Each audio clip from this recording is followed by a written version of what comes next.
This is for educational use only. Our group is allowing our instructor, Mr. Roldan Arginas, to use this as an educational material. Population and demography.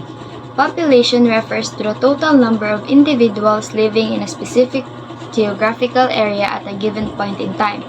It is a simple count of people within a defined area, such as a city, country, or the world.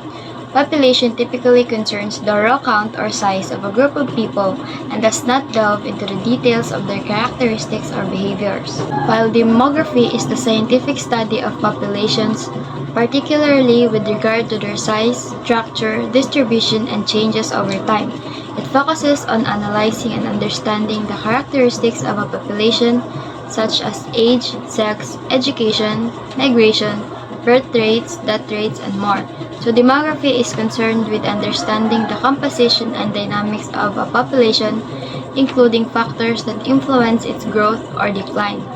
Demographers use these information to make predictions and inform decisions in areas like public policy, healthcare, and social sciences. Demography is a subfield of sociology and economics that focuses on understanding and analyzing populations, while population is a broader concept that simply refers to the count of individuals in a defined group or area. The theory of demographic transition is a model that describes the historical and future trends of population growth and changes in a society's demographic structure as it goes through different stages of development.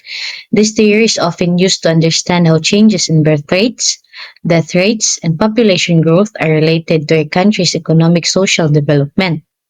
The demographic transition theory consists of several stages, which can be used to analyze the impact of these changes on the global population. It's often divided into four stages to explain these changes.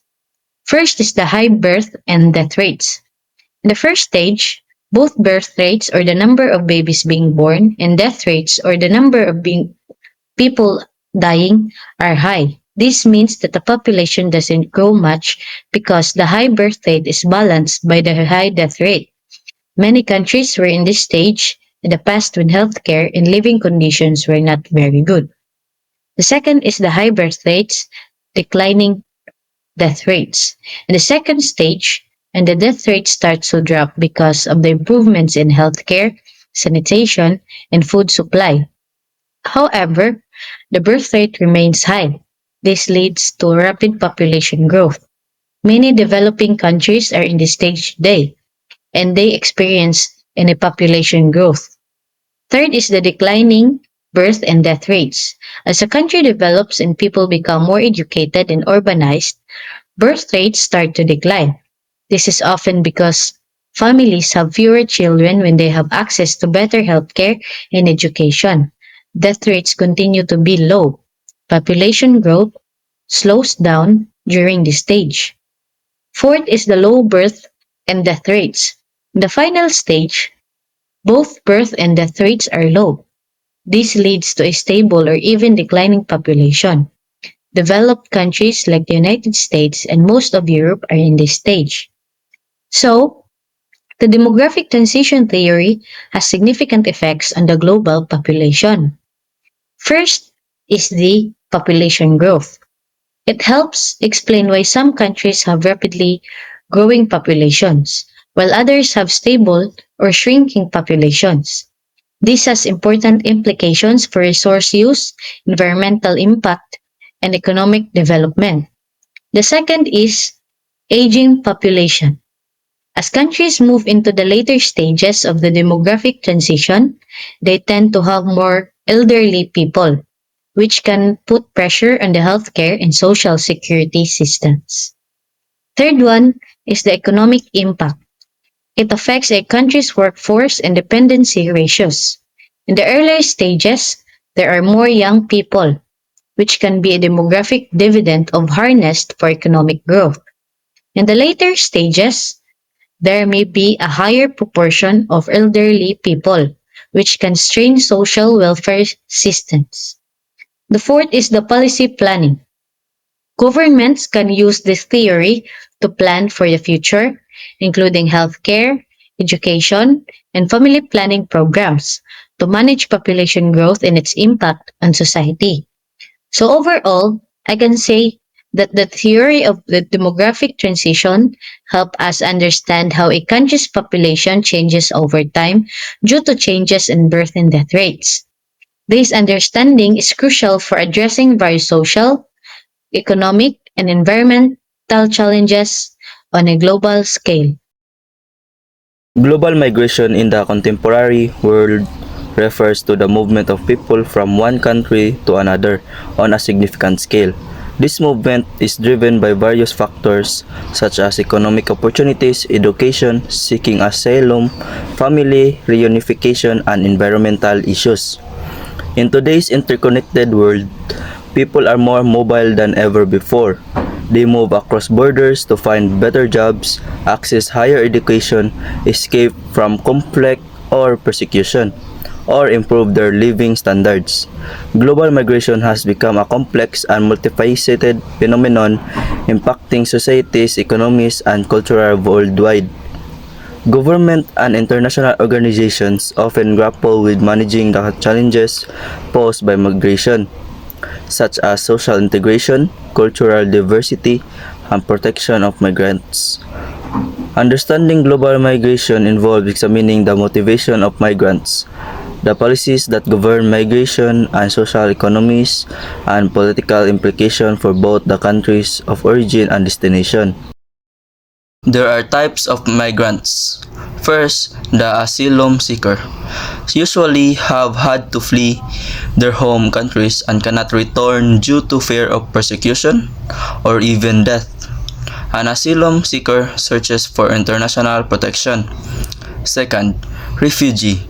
A refugee describes someone who is leaving a country due to things like conflict or natural disaster or other forms of persecution. Third, economic migrant. A person who has voluntarily left their countries of origin to seek by legal or illegal means employment in another country. Global migration can be categorized into various types based on different criteria. One common way to categorize global migration is by the motivation or reason for migration. There are four primary types of global migration. First is labor migration. People move in search of better job opportunities and economic prospects. Labor migration can be contemporary or permanent, and it may involve low-skilled or high-skilled workers. Forced migration. Individuals are compelled to leave due to factors like conflict, persecution, or environmental disasters. Family reunification migration, where people move to join family members already residing in another country. Many countries have family reunification programs that allows close family members to join their loved ones who are already established in the host country. And then, humanitarian migration. It refers to the relocation of individuals or groups for humanitarian reasons, such as refugee resettlement or medical treatment.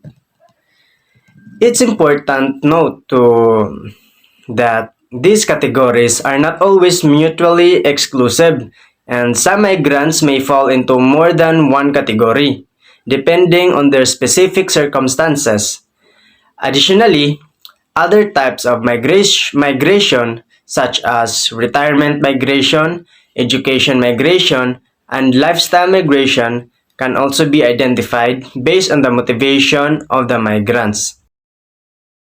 Global migration occurs for various reasons, including economic opportunities, seeking better living standards, education, escaping conflict or persecution, and reuniting with family. It can also be driven by natural disasters or environmental challenges.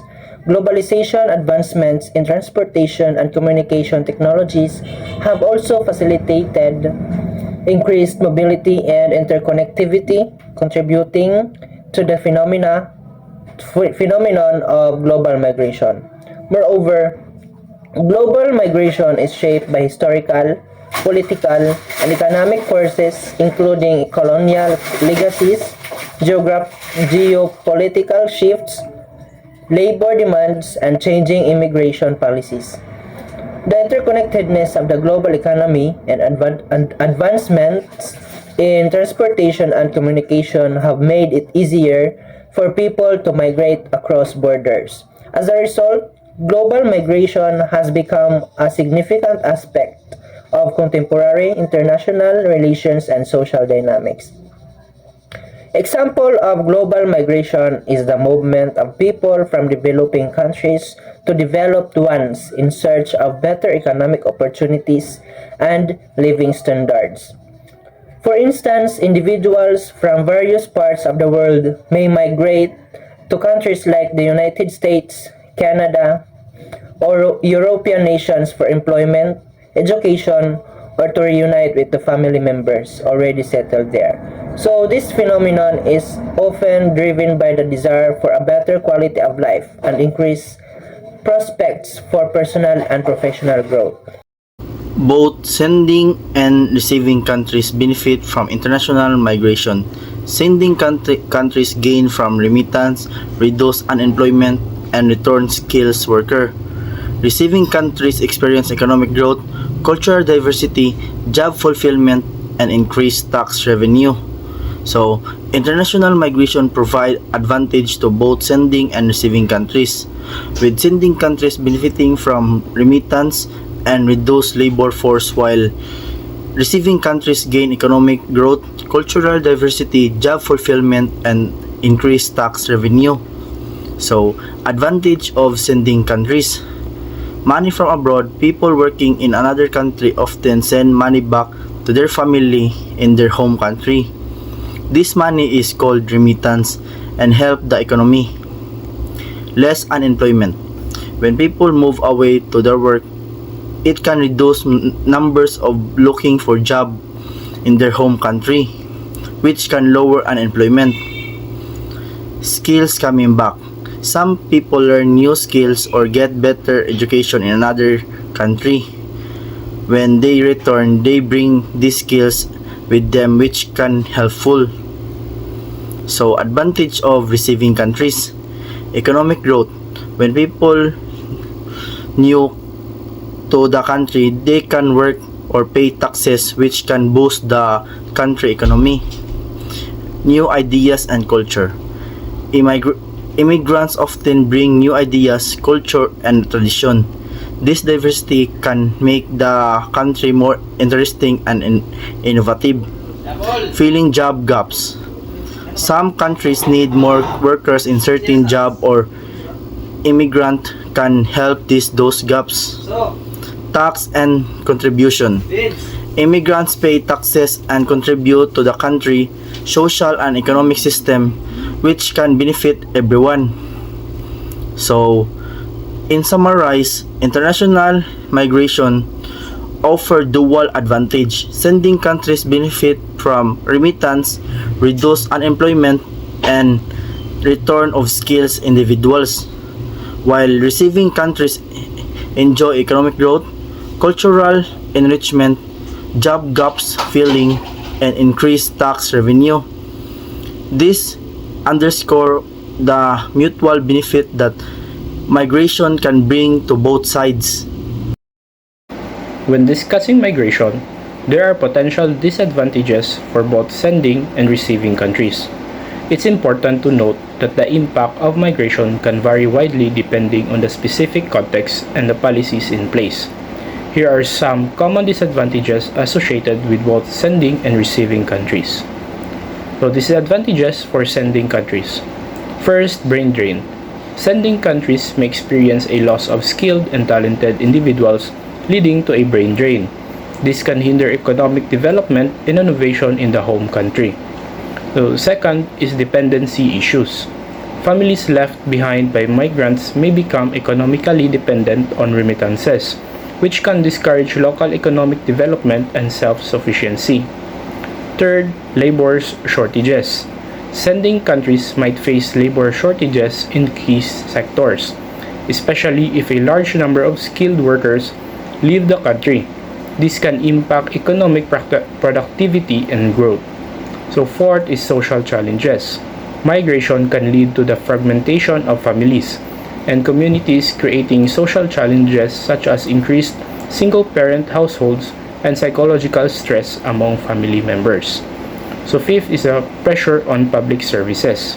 As people leave, there might be a strain on public services like healthcare and education, as these services may not be adequately scaled to meet the reduced population's need. So the disadvantages for receiving countries. First, strain on public services.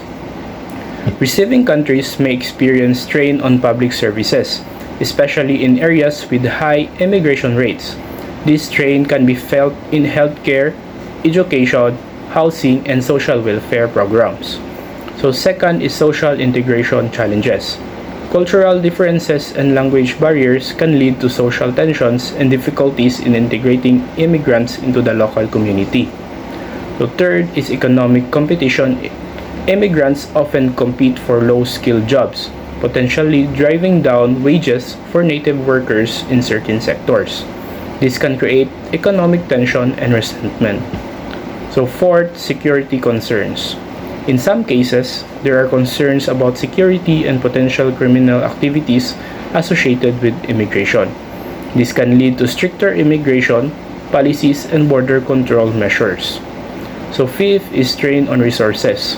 The sudden influx of immigrants can strain local resources, leading to challenges in providing adequate housing, food, and other essential items for everyone. So it's crucial to approach these issues with nuance, considering the varied social, economic, and political context of different countries. Additionally, proactive policies and social initiatives can help mitigate many of these challenges and maximize the benefits of migration for both sending and receiving countries.